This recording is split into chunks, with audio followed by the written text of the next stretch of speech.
ആരാടോ തന്റെ അടുത്ത് ഇരാ? മണ്ടന്മാർക്ക് എന്നെ മനസ്സിലായില്ല എന്ന് തോന്നുന്നു. ഞാൻ മറക്കാനായിട്ട് ശ്രമിക്കുന്ന നിമിഷങ്ങളാണ്. കാരണം തെറ്റ് വാ മനസ്സിലായി സാറേ. എന്നിപ്പോ ഇങ്ങനെ അങ്ങാട്ട് പാട്ട്.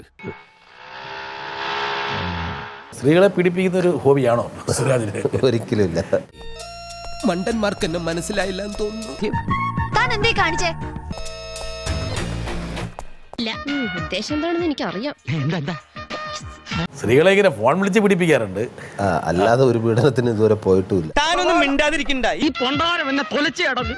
ഇവന് ഞാൻ എന്താ ചെയ്യേ?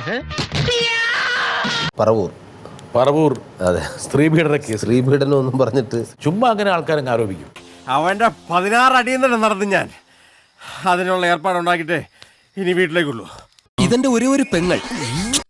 എന്താ ആരാത്? കൃഷ്ണ, അപ്പൊ നമ്മുടെ അണ്ണന് ഏത് കച്ചവടം വഴങ്ങുന്നു ഇപ്പൊ എല്ലാവർക്കും മനസ്സിലായേ. പക്ഷെ നമ്മുടെ മണ്ടയിൽ ആരോപിക്കപ്പെട്ടു. അത് എന്തിനാണെന്നുള്ളത് എനിക്കും ഇതുവരെ മനസ്സിലായിട്ടില്ല. അതെ, നമ്മൾ തമ്മിൽ ഇവിടെ വെച്ചൊരു വാക്ക് തീർക്ക് ഒഴിവാക്കുന്നതല്ലേ നല്ലത്? സ്ത്രീകളെ പീഡിപ്പിക്കുന്ന ഒരു ഹോബിയാണോ? എന്തൊക്കെയാണ് ഈ കൊച്ചു കേരളത്തിൽ സംഭവിക്കുന്ന? എന്തൊക്കെയാണ് നടക്കുന്നേ? അയ്യോ, വെള്ളത്തിന്റെ പുറത്ത് അതൊന്നും ശ്രദ്ധിക്കാൻ കഴിയില്ല. ഞാൻ മറക്കാനായിട്ട് ശ്രമിക്കുന്ന നിമിഷങ്ങളാണ്. കാരണം തെറ്റ് എന്താ ഈ ശുഭവാർത്ത കേട്ടിട്ട് നിങ്ങൾക്കാർക്കും ചിരി വരുന്നില്ലേ? ചെയ്യാതെ നമ്മളെ തെറ്റുകാരനാണെന്ന് സമൂഹം ഒന്നടങ്കം നിൽക്കുമ്പോൾ ഉണ്ടാകുന്ന ആ മാനസിക അവസ്ഥ. അപ്പൊ വിളിക്കാനുള്ളവരൊക്കെ വിളിക്ക്, പറയാനുള്ളവരോടൊക്കെ പറയും.